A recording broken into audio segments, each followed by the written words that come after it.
In an ABC 17 News special report right now, the UM Board of Curators moments away from announcing the new interim UM system president. We're going to go straight now to that conference at Mizzou. Knowledge and perspective on the university and the system. We expect his extensive leadership will be critical for moving the system forward and for addressing the challenges we face as a university. Most importantly, our shared hope is that he will help to instill the sense of pride in the university and the community that we all share. I am pleased to introduce and welcome Interim President of the University of Missouri System, Mike Middleton.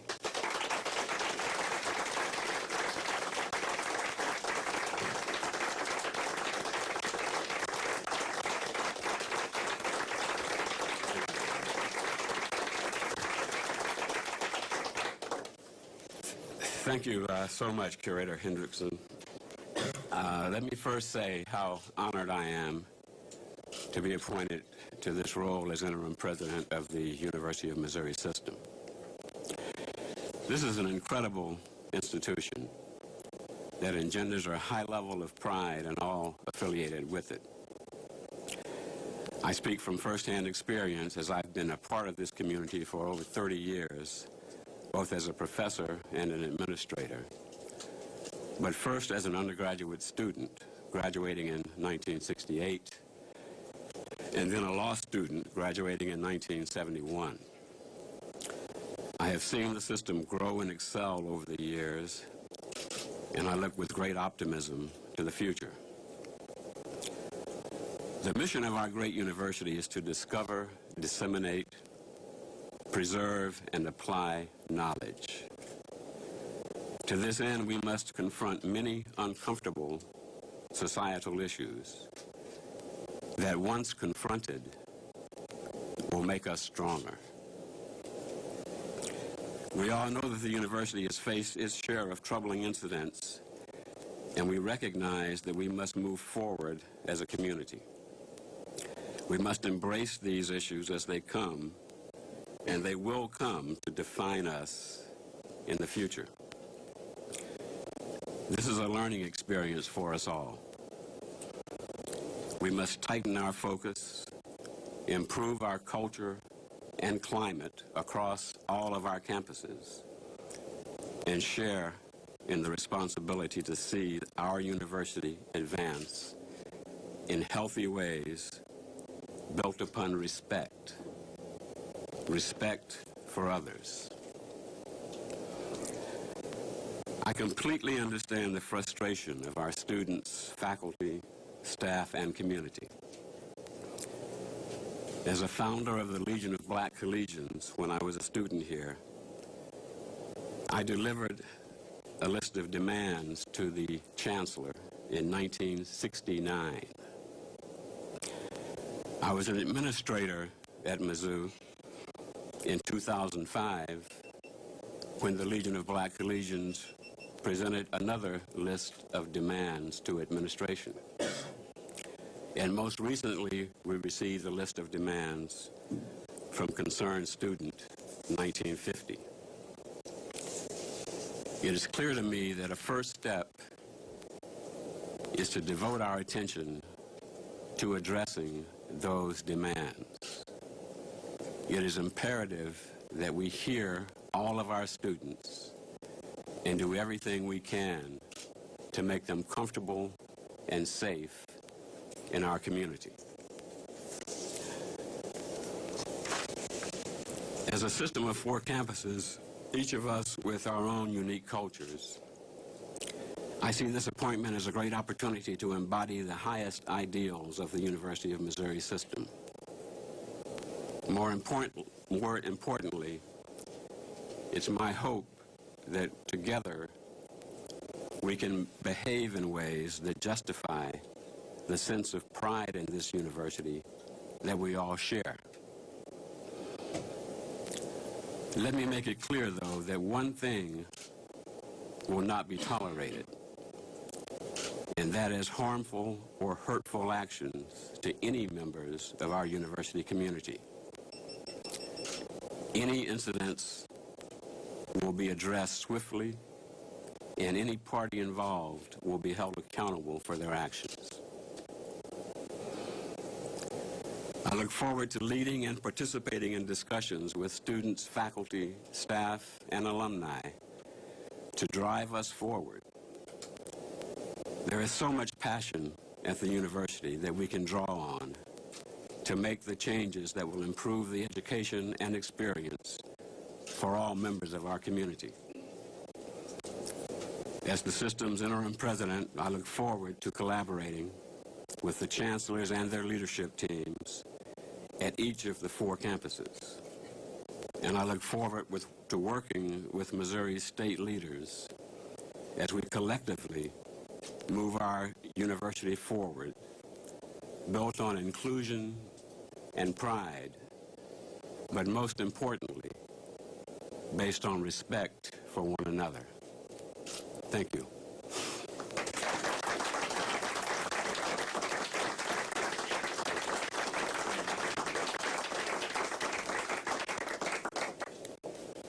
Any questions? Mr. Middleton, because you're an interim president, how much problem is that going to have? I don't know, but I'm going to do everything I can in that interim position to move this institution forward. Well, your position would be somewhat limited because of your uncertain status. Is that fair? I'm not going to view it as limited. I have talked to Cura Hendrickson and others. I have their full support in doing what needs to be done, and I intend to do that. When you say you're going to address the demands of concerned students 1950, does that mean meet the demands? Address. Can you elaborate? The demands that were submitted in 1969, the demands that were submitted in 2005, and the demands that were most recently submitted to administration involve complex interactions among many in this university. I intend to lead this university towards satisfying each and every one of those demands that can be satisfied. Do you see them meet some of those demands that you gave the administration back in 1969? I cannot deny that we've made remarkable progress since 1969. I've kept those demands on my desk for how many years is that? And I've been checking them off. We've come close. We've made progress, and we will continue to make progress. This university needs to be a place where young, intelligent, thoughtful people can feel free to learn, to interact, and to grow. Those demands are designed to accomplish that, and we will do everything we can, everything humanly possible and institutionally possible to meet those demands. Are there some of those demands from 69 that have not been met that you're still looking at on that paper that you say we need to meet? As I recall, I've checked all of those off, and I don't have the list in front of me now. There may be one that we didn't meet.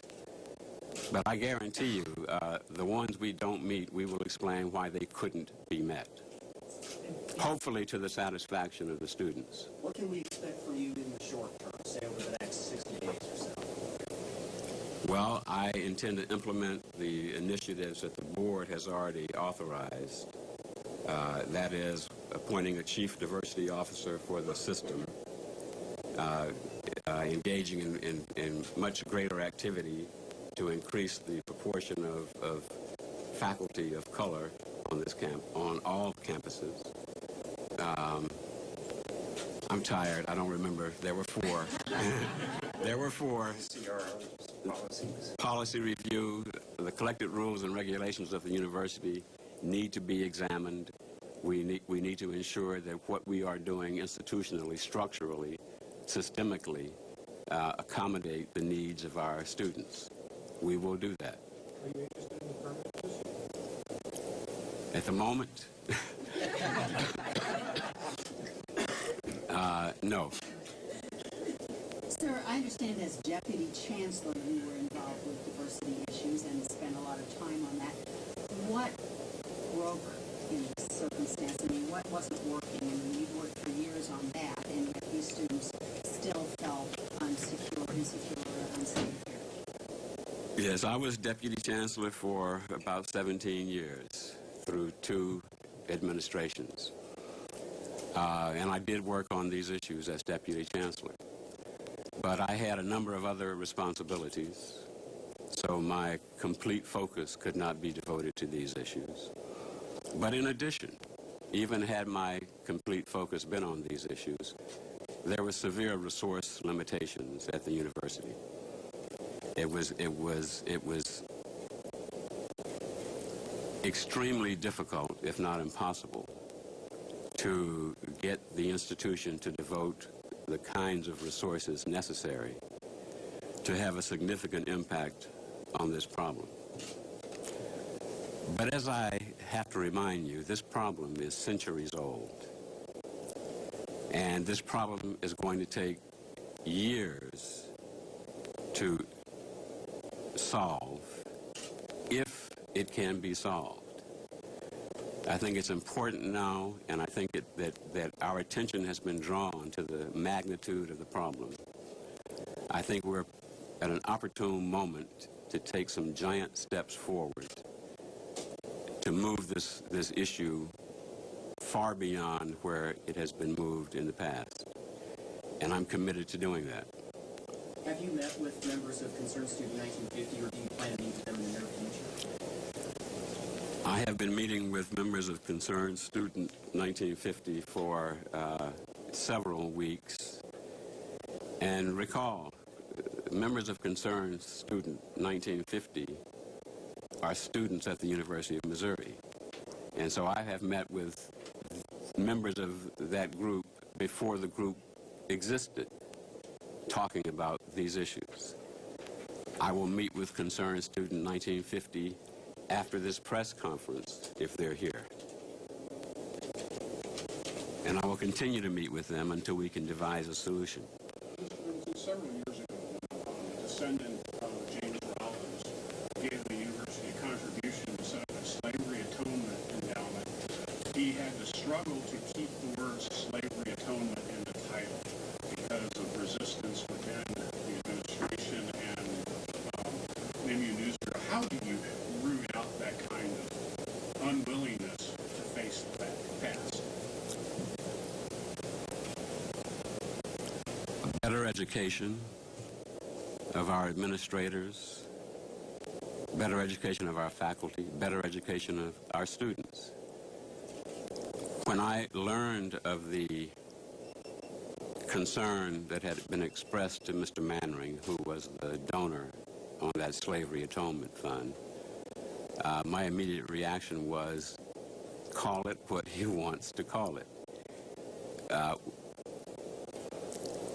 One of the problems, one of the things impeding our ability to get beyond this problem is our inability to talk about it. We've got to be truthful. We've got to put the facts on the table. We've got to understand the ugly, ugly history that permeates everything we do in our institutions in this country.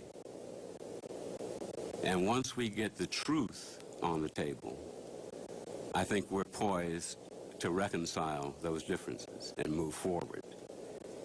And I'm convinced that at this institution, at this time, that is what we need to do.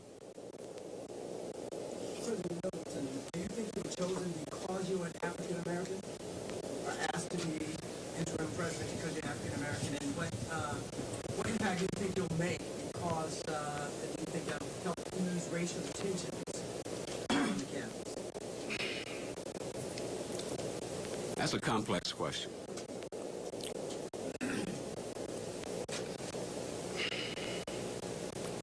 And it's reflective of the institutional racism that we are trying to get beyond.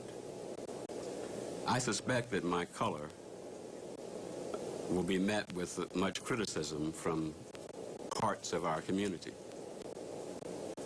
I also suspect that my color was a factor in the judgment that I was the person at this time to take this position. Color in this country is an issue that is considered, that affects many, many decisions that are made, positively and negatively. We need to understand that, accept it, and get beyond it eventually. So what do you say to alums who are not close to Columbia, living in other parts of the country, and feel very frustrated by what they see here, don't understand what's going on? Education. Education. Let me say it again. Education.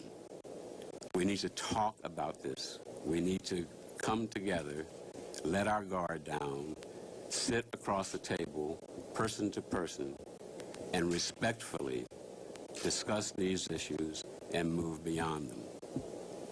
Mr. Middleton, how did you feel when, as a member of the university community and as a Columbian, when some students here would say, I don't feel safe being on this campus, I don't feel safe in this town? I was glad that I had retired. It was embarrassing, it was hurtful, it was scary.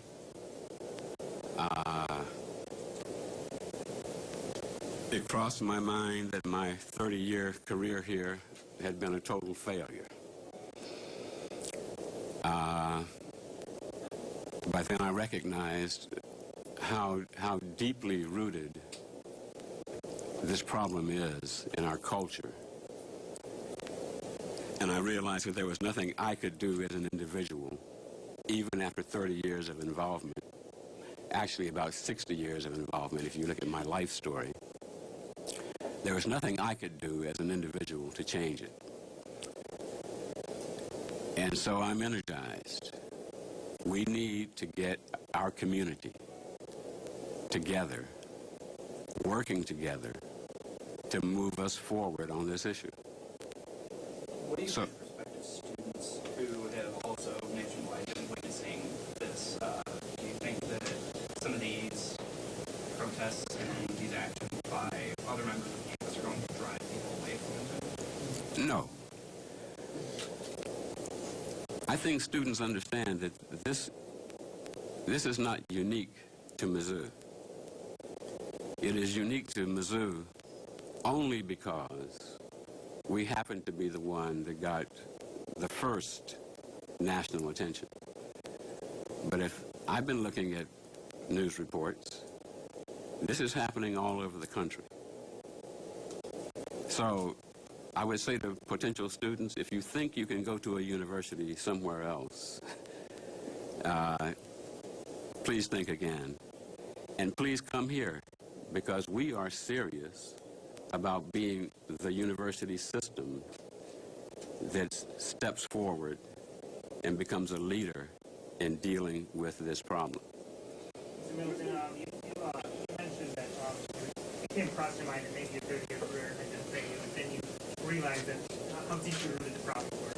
I'm curious, in your career at Mizzou, would you say there, when it comes to race relations, would you say, looking back on it, there are things that you would miss, that things that maybe you had blinders on, and what are some of those things that you missed that you didn't realize to try to understand the full magnitude of the problem?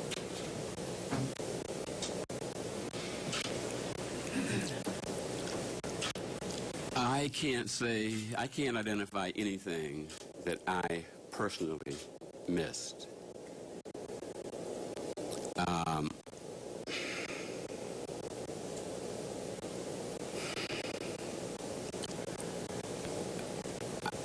I think when I referred to the feeling that I had been a failure, it was my failure as an individual to convince all those with whom I worked, all those to whom I reported, all those in positions higher than myself as Deputy Chancellor, my colleagues, my failure to convince them of the magnitude of the problem and the need to address it.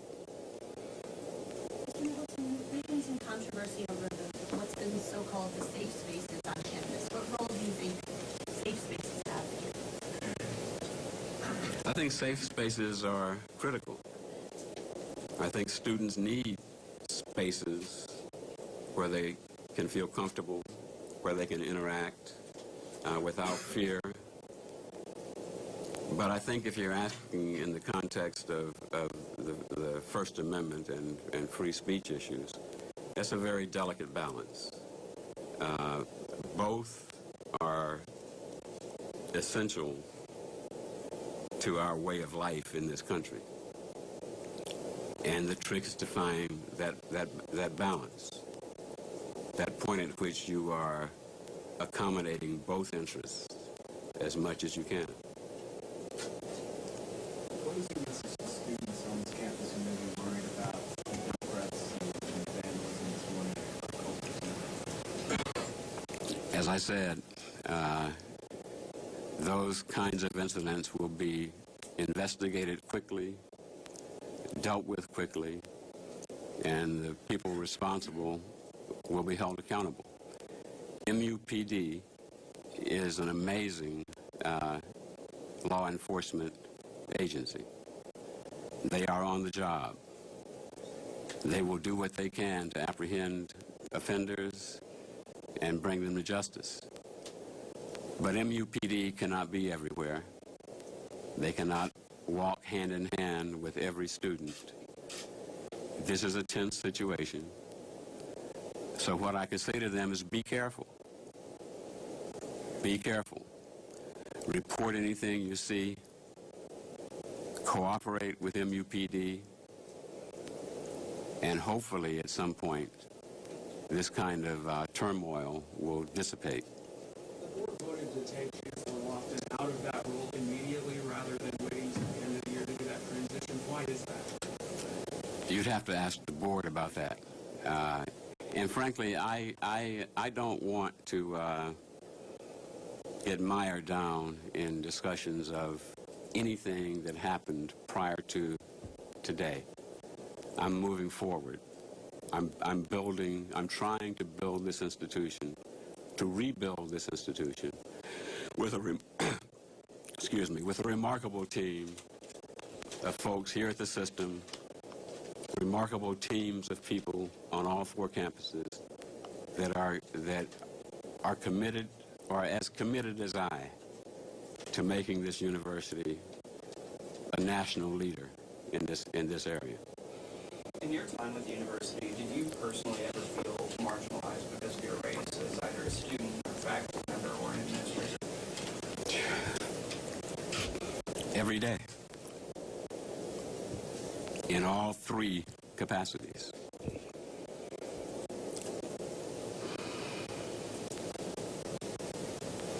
Is that it? Sir, in terms, Yes, ma'am. of people, let's say, of a white culture not understanding what marginalized means, how would you describe it?